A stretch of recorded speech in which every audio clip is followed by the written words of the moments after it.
Question 6, Chlöe Swarbrick. To the Minister of Finance, does she stand by all of the government's statements and actions on economic and fiscal policy? Nicola. Mr. Speaker, yes, and I particularly stand by our commitment to an inflation target of 1 to 3% with a midpoint of 2. Unlike some members of this House, I won't be advocating for faster price increases across the economy, which would only add to the cost of living. Does she stand by her statement that, quote, investing in smart, targeted interventions not only makes a difference in the lives of whānau, but means the government reduces the money it might otherwise spend on treating the symptoms rather than the cause of dysfunction, end quote. And if she does she consider ensuring that our most vulnerable New Zealanders have somewhere safe to sleep at night, a smart, targeted early intervention, end quote? Mr. Speaker, in answer to the first part of the question, yes. What does she consider to be, quote, treating the symptoms rather than the cause of dysfunction, end quote, if not her government's decision to cancel thousands of new public homes and now pump taxpayer money into the private rental market for just 300 temporary homes?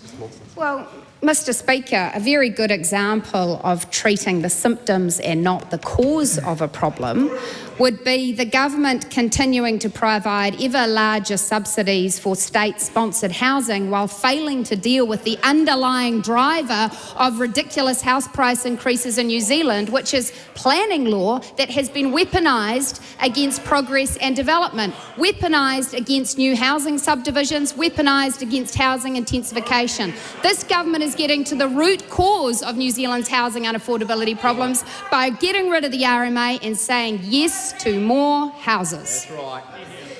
Does she accept that investment in public housing reduces crime, saves money and health, and improves educational, employment and broader economic outcomes? And if so, why has the government decided to cancel building thousands of new state homes and slash emergency housing access, generating greater homelessness across the country?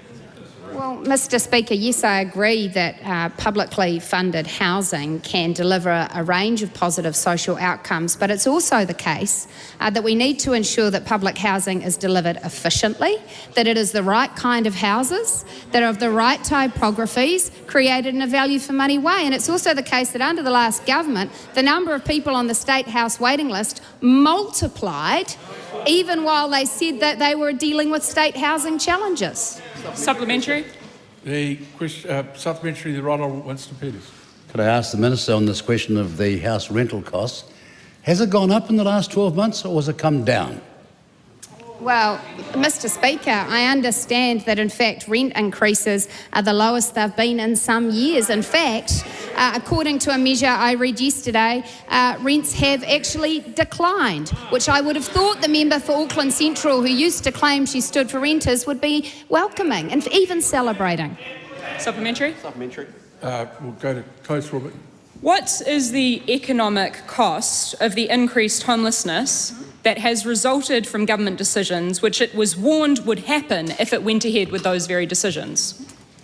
Well, Mr. Speaker, there are a lot of assertions in that question, but what is absolutely the case, and which the numbers prove, is that while that member was a supporting member of this Parliament of the previous government, it is the case that thousands of children were being raised in motel rooms that I can guarantee didn't meet your healthy home standards. You stood by, you tolerated it, we've fixed it.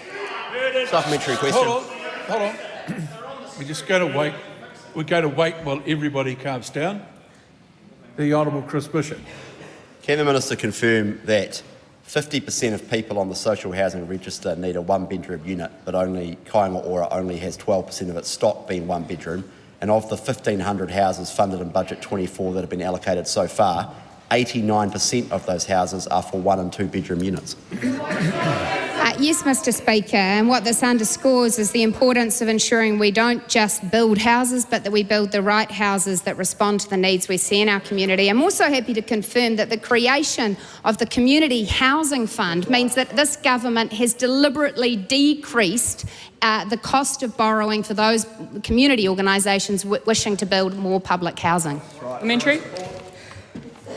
Will the Finance Minister then take up the invitation which the Prime Minister has so far ignored to walk the streets of Auckland Central to meet the people, including the children, who her government's decisions have made homeless?